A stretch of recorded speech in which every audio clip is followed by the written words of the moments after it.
बिस्मिल्लाहिर्रहमानिर्रहीम, अस्सलाम वालेकुम। Welcome to my YouTube channel maths with Afshan students. आज हम करने जा रहे हैं एक्सरसाइज 4.8। इससे पहले चैप्टर नंबर 4 की तमाम एक्सरसाइजेज मैं अपने चैनल पे इनकी वीडियोस अपलोड कर चुकी हूँ। Chapter 1 with all exercises, chapter 2 with all exercises, ये तमाम सिलेबस मेरे चैनल पे इनकी वीडियोस अपलोडेड हैं।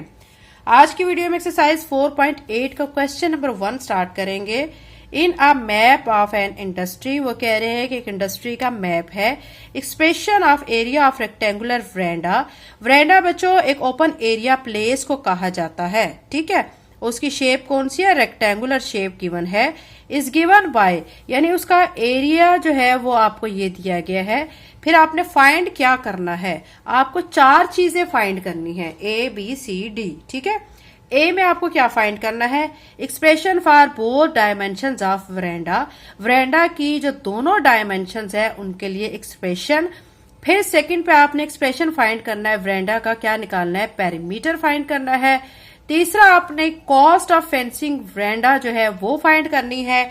चौथा आपने डी पार्ट में cost of carpeting verandah floor पे जो कारपेट बिछाई जाएगी उसकी जो कॉस्ट है उसके लिए जो एक्सप्रेशन है वो फाइंड करना है।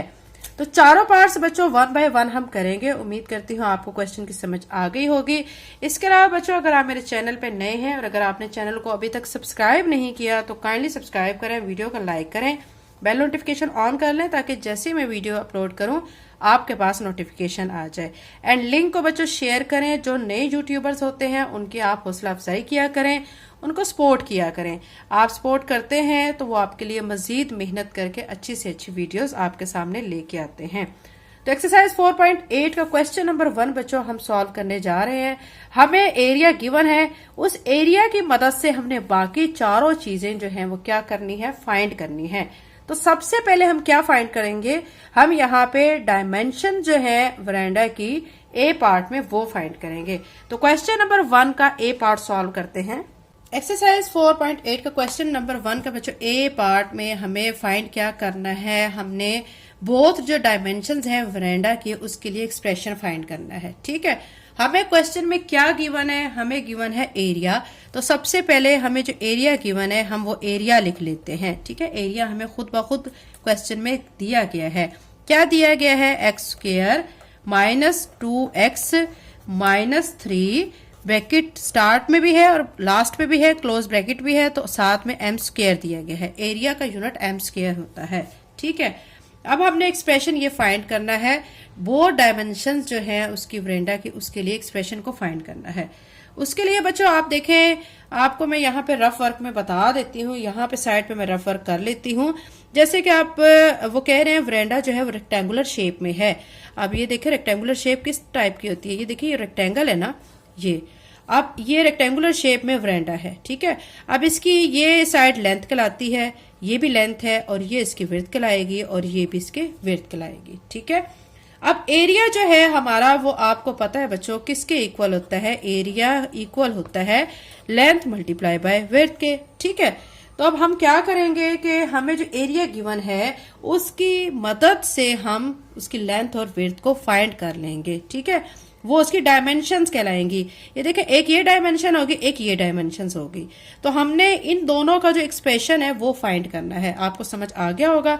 अब क्या करेंगे कि हम ये जो क्वेश्चन हमें दिया गया एरिया, इसमें एरिया को हम क्या करेंगे? फैक्टराइज कर लेंगे, ठीक है। देखें हमें दिया गया x² -2x -3।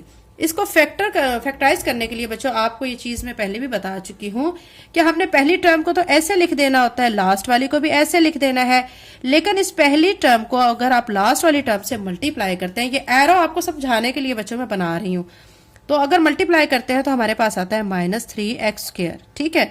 अब मुझे 3 के कोई ऐसे 2 फैक्टर लेने हैं जिनको मल्टीप्लाई करूं तो -3x² बन जाए, और जिनको प्लस या माइनस करूं तो हमारी ये सेंटर वाली टर्म भी आ जाए। तो इसके 2 फैक्टर कौन कौन से ऐसे हो सकते हैं? देखिए -3x हो सकता है और -1x हो सकता है, ठीक है। देखिए -3 को अब आप -1x के साथ मल्टीप्लाई करेंगे तो ये क्या हो जाएगा? -3x²। यहाँ पे साइन हम प्लस का लेंगे, ठीक है, क्योंकि हमें यहाँ माइनस बनाना है। अगर हम यहाँ पे माइनस लेंगे तो ये माइनस माइनस प्लस हो जाएगा, तो ये ऊपर -3x² नहीं बनेगा। तो एक प्लस का साइन लेंगे और एक माइनस का। अब प्लस का साइन किसके साथ लेना है, माइनस का साइन किसके साथ लेना है, वो आपने सेंटर वाली टर्म को देख के डिसाइड करना होता है। चूंकि आपने यहाँ पे सेंटर वाली टर्म माइनस वाली बनानी है तो बड़ी रकम के साथ आप माइनस का साइन लेंगे, छोटी रकम के साथ आप प्लस का साइन लेंगे। ठीक है, अब यहाँ पे मैं ये लिख लेती हूँ -3x प्लस 1 को लिखने की जरूरत नहीं होती, जस्ट क्या आप लिख दें, x लिख दें। ठीक है, यहां तक हो गया। अब क्या करेंगे कि ये आपके पास एक पेयर बन चुका है और एक ये पेयर, इसमें से मैं x कॉमन ले लेती हूं। तो x कॉमन लेने पे यहां पे क्या बचेगा, x -3। इसमें से कुछ भी कॉमन नहीं लिया जा सकता तो मैं +1 लिख के सारी टर्म को ऐसे अंदर लिख दूंगी। ठीक है, अब ये और ये कॉमन है तो इसमें से हम x -3 को कॉमन ले लेते हैं और इसको एक ब्रैकेट में कर लेते हैं, x +1 हो जाएगा। ठीक है, अब आपको बच्चों पता होना चाहिए कि एरिया मैं आपको बता चुकी हूँ वो किसके इक्वल होता है, लेंथ मल्टीप्लाई बाय विड्थ के, जैसे कि ये मैंने आपको बताया है। ठीक है, अब इस एरिया की जगह पे यहाँ पे मैं लिख लेती हूँ l मल्टीप्लाई बाय विड्थ। ठीक है, हमने ये 2 डायमेंशंस का एक्सप्रेशन ही फाइंड करना है ना। अब इसमें से आप कहेंगे कि एरिया जो हमने इसका फाइंड किया, इसका एक्सप्रेशन, इसमें लेंथ कौन सी है और विड्थ कौन सी है। ठीक है, आप जानते हैं प्लस वाली वैल्यू क्या होती है, बड़ी होती है, माइनस वाली छोटी होती है।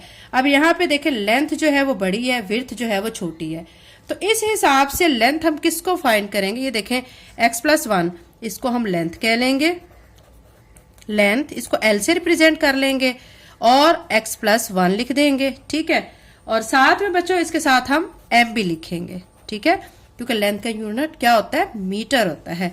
अब हमने विड्थ फाइंड करनी है तो विड्थ को इसी तरह लिख के, ठीक है, और फिर इसको w से रिप्रेजेंट कर देते हैं और यहाँ पे इसकी वैल्यू क्या है, माइनस वाली है जो, वो लिख देते हैं। ठीक है, विड्थ हमारी छोटी है तो हम इसके हिसाब से माइनस वाली वैल्यू लिखेंगे। तो अब ये हमारी लेंथ आ चुकी है, ये विड्थ आ चुकी है, ये बोथ डायमेंशंस थी जो कि हमने फाइंड करनी थी, उनके लिए एक्सप्रेशन। तो ये हमारा पार्ट ए हो चुका है क्वेश्चन नंबर 1 का। अब हम क्या कर लेते हैं, इसका पार्ट 2 कर लेते हैं। ये पार्ट 1 का आंसर आ चुका है। पार्ट 2 करने के लिए बच्चों हमने इसी पार्ट 1 को देखते जाना और इसके हिसाब से ही हमने पार्ट 2 को भी सॉल्व करना है। ठीक है, क्वेश्चन नंबर 1 के पार्ट 2 में हमें पेरीमीटर जो है वरांडा का वो हमने फाइंड करना है, उसका एक्सप्रेशन हमने फाइंड करना है। ठीक है, पेरीमीटर हमने फाइंड करना है तो मैं यहाँ पे लिख लूंगी perimeter is equal to question mark, ये हमने फाइंड करना है। ठीक है, अब आप देखें बच्चों के मैं आपको बता चुकी हूँ कि जो वरांडा है वो किस शेप में है, रेक्टेंगल शेप में है, उसकी ये लेंथ है। ठीक है, ये भी लेंथ है और ये विड्थ है और ये भी उसकी विड्थ है। ठीक है, यहाँ तक आपको क्लियर हो गया। आपको पता है जब आप पेरीमीटर निकालते हैं तो उसका क्या आप उसमें करते हैं, पेरीमीटर के लिए मैं इसको P से रिप्रेजेंट कर रही हूँ। देखें L और L तो आप लिखेंगे L + L और W और W + W। अब क्या करेंगे, 2L है तो 2L लिख देंगे और 2W है तो 2W लिख देंगे। 2 इसके पास भी, इसके पास है, 2 को कॉमन ले लेंगे तो क्या आ जाएगा, L + W। यानी पेरीमीटर का ये फार्मूला होता है। ठीक है, हमने ये पेरीमीटर फाइंड करना है तो ये फार्मूला हम अप्लाई करेंगे। ठीक है, मैं यहाँ पे लिखूंगी P इज इक्वल टू, ठीक है, 2L + W। अब आपको पता है बच्चों कि मैं पीछे L और W निकाल चुकी हूँ, पिछले पार्ट में हम L और W निकाल चुके हैं। ठीक है, तो हम यहाँ पे L लिख देते हैं। लेंथ हमने क्या निकाली थी, वहां पे हमने निकाली थी x +1। ठीक है, मैं यहाँ पे x +1 लिख दूंगी, फिर प्लस का साइन।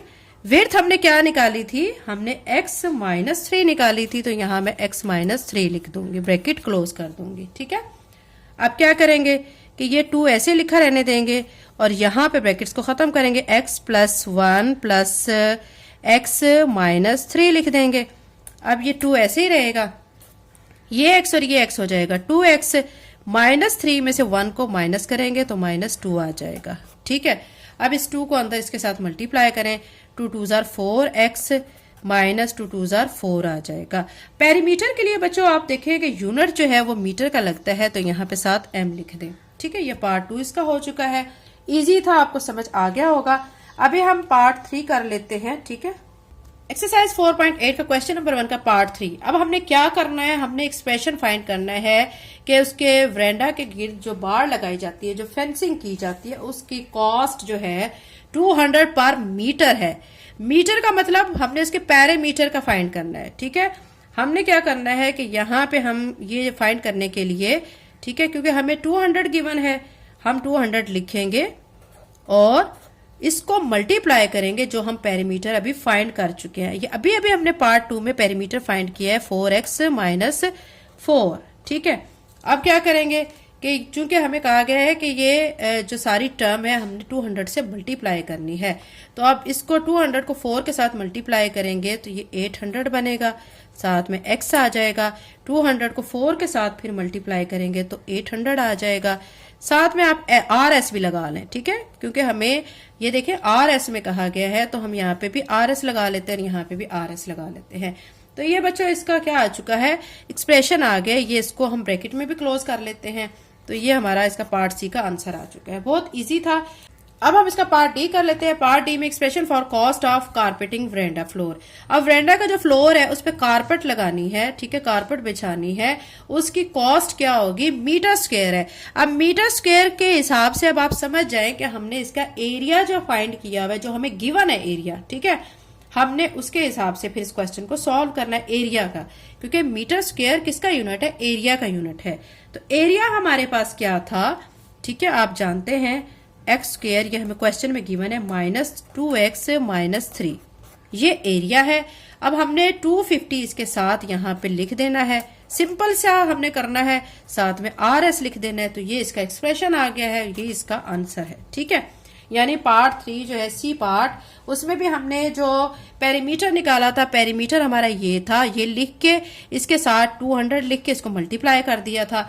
अब यहाँ पे जो है हमें क्या गिवन है, यहाँ पे हमें एरिया का जो है एरिया लिख के उसको 250 के साथ मल्टीप्लाई करना है। मजीद इसको मल्टीप्लाई करके ओपन नहीं करेंगे क्योंकि बुक में आंसर यहीं तक है, तो हम यहीं पे इसको स्टॉप करेंगे। तो क्वेश्चन नंबर 1 का डी पार्ट कंप्लीट हो चुका है और इसके साथ ही क्वेश्चन 1 कंप्लीट हो चुका है। आपसे रिक्वेस्ट है कि अगर आप मेरे चैनल पे नए हैं और अगर आपने चैनल को सब्सक्राइब नहीं किया तो काइंडली सब्सक्राइब करें, वीडियो को लाइक करें, बेल नोटिफिकेशन ऑन कर लें ताकि जैसे मैं वीडियो अपलोड करूं आपके पास नोटिफिकेशन आ जाए। लिंक को शेयर करें। Thank you and Allah Hafiz.